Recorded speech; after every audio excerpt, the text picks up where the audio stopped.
जरा इस क्लिप को ध्यान से देखिए।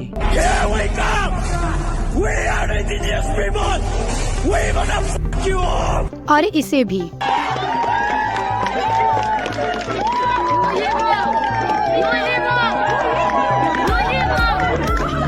और अब इसे। ये किसी मूवी का सीन या फॉरेन कंट्री का वीडियो नहीं है। आप लोगों में से कितने लोग ये जानते हैं कि ये सब हमारे देश में हो रहा है? ये हालात है मणिपुर के, जो पिछले 80 दिनों से जल रहा है। लेकिन अगर बात नॉर्थ ईस्ट की है तो बाकी देश को उससे क्या लेना देना? नॉर्थ ईस्ट इंडियंस शुरुआत से ही पूरे भारत में अपनी पहचान को लेकर ट्रोल किए जाते हैं। एक तो पहले इनकी फोटो देखो आप, मैं इनकी फोटो दिखाता हूँ आपको। ये आपको इंडिया के लग रहे हैं? सही सही बताना कमेंट करके। मेरी वीडियो जितने भी बंदे देख रहे हैं आप मेरे को बताना, ये मुझे तो नहीं लग रहा कि भाई ये इंडिया के हैं। बाकी उसके बाद इनकी बैनर वाली फोटो भी देख लेते हम। इसमें भी मुझे एक भी इंडियन नहीं लग रहा। अब शायद अरुणाचल प्रदेश के बंदे ही ऐसे दिखते हो, मुझे नहीं पता, मैं कभी मिला नहीं हूँ। पार्लर वाली है हाँ? या ये पार्लर है। अगर आइडियो को भी टीम में ले लेते हैं तो ये टीम जो है इंडियन बनेगी या चाइनीज? वो सालों से देश के लिए एक के बाद एक अच्छे काम करते हुए भी अपने ऊपर इस ट्रोलिंग को नहीं रोक पा रहे थे। ये बात कम थी जो उन्हें अपनी जान के लिए भी देश के आगे गिड़गिड़ाना पड़ रहा है, फिर भी देश उसे नजरअंदाज कर रहा है। लेकिन ऐसा क्यों? Let's discuss in today's video. So hello everyone, मेरा नाम है अभी और मेरा नाम है शिवानी और हम स्वागत करते हैं आपका एस क्रिएशन के हमारे इस चैनल पर। पिछले 80 दिनों से हो रहे मणिपुर वायलेंस में 6000 से ज्यादा केसेस दर्ज हुए हैं। 140 से भी ज्यादा लोग मारे जा चुके हैं। लेकिन मणिपुर में ऐसा हो क्या रहा है और क्यों? इसके लिए मणिपुर का इतिहास जानना होगा। इस नक्शे को ध्यान से देखिए। गौर से देखने पर आपको पता चलेगा कि आप साफ तरीके से दो अलग अलग जमीनों को देख सकते हैं। दरअसल मणिपुर के अंदर दो ट्राइब्स रहती हैं। एक का नाम है मैतीस, जो कि रिलीजन से हिंदू और मुस्लिम है, और बीच में दिख रही इस जमीन जो कि सिर्फ 10% है, इन्हीं पर वो लोग रहते हैं। और दूसरी ट्राइब है कुकी और नागाज, जो पहाड़ों से घिरी इस 90% जमीन पर रहते हैं, और ये लोग रिलीजन से क्रिश्चियंस हैं। तादाद की बात करें तो मणिपुर के अंदर 60% की आबादी मैतीस की है, 40% की आबादी कुकीज और नागाज की है। दरअसल मणिपुर का इतिहास मैतीस लोगों से है, जो म्यांमार से यहाँ पर आकर बस गए थे और उन्होंने सैकड़ों सालों तक मणिपुर पर राज किया।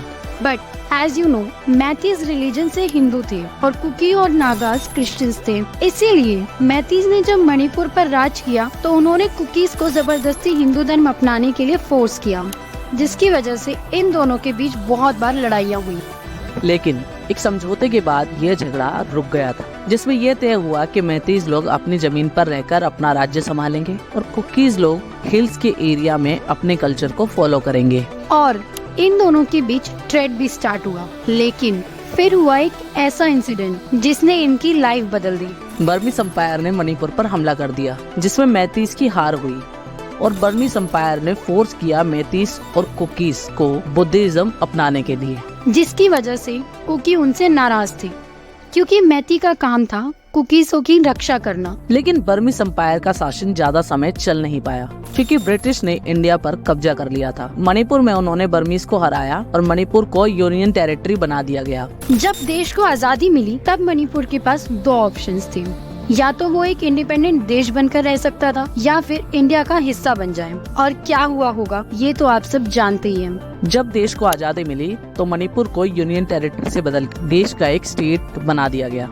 और मैतीस लोगों से उनका एसटी का अधिकार छीन लिया गया, ये कहकर कि आप लोग पहले ही पावरफुल हैं, तो आपको शेड्यूल्ड ट्राइब सर्टिफिकेट क्यों चाहिए? पावरफुल से हमारा मतलब है मैतीस लोग मणिपुर के मेनली एरिया में रहते हैं। 60% से भी ज्यादा मणिपुर में मैतीस की आबादी है। बड़े बड़े हॉस्पिटल, स्कूल मैतीस के एरिया में है। 80% के करीब मैतीस लोग वेल एजुकेटेड और रिच हैं।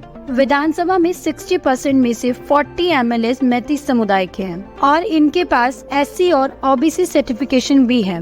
वही कुकीज लोगों की बात की जाए तो उनके समुदाय को आजादी के बाद पूरी तरह से हिल्स पर रहने के लिए कह दिया गया और मैतीज से छीना हुआ शेड्यूल ट्राइब का स्टेटस वो कुकीज को दे दिया गया। जैसा कि हमने आपको पहले बताया कि सिर्फ 10% जमीन मैतीज के पास है और 90% जमीन कुकीज के पास। इसका सीधा मतलब ये है कि मैतीज लोग उस हिल एरिया में से जमीन खरीद या बेच नहीं सकते। वहीं एसटी सर्टिफिकेशन के कारण कुकीज कहीं पर भी जमीन ले भी सकते हैं, बेच भी सकते हैं। इसी चीज को ध्यान में रखते हुए मैतीज लोगों ने 2013 में एक याचिका रखी हाई कोर्ट के सामने कि उन्हें एसटी का स्टेटस दिया जाए अपने कल्चर को प्रोटेक्ट करने के लिए। वही कुकीज का कहना है कि हमारे स्टेट में ऑलरेडी डोमिनेशन मैतीज का है, मोस्ट ऑफ द सीएम मैतीज ही है। कुकीज का कहना है कि मैतीज को एसटी सर्टिफिकेट की नीड नहीं है। इस मुद्दे को चलते 10 साल हो चुके थे। फिर मार्च में मणिपुर के करंट सीएम वीरेंद्र सिंह ने कहा कि वो जंगलों को प्रोटेक्ट करना चाहते हैं इकोसिस्टम में सुधार लाने के लिए, जिसके कारण उन्हें जंगलों में डेवलपमेंट करना पड़ेगा।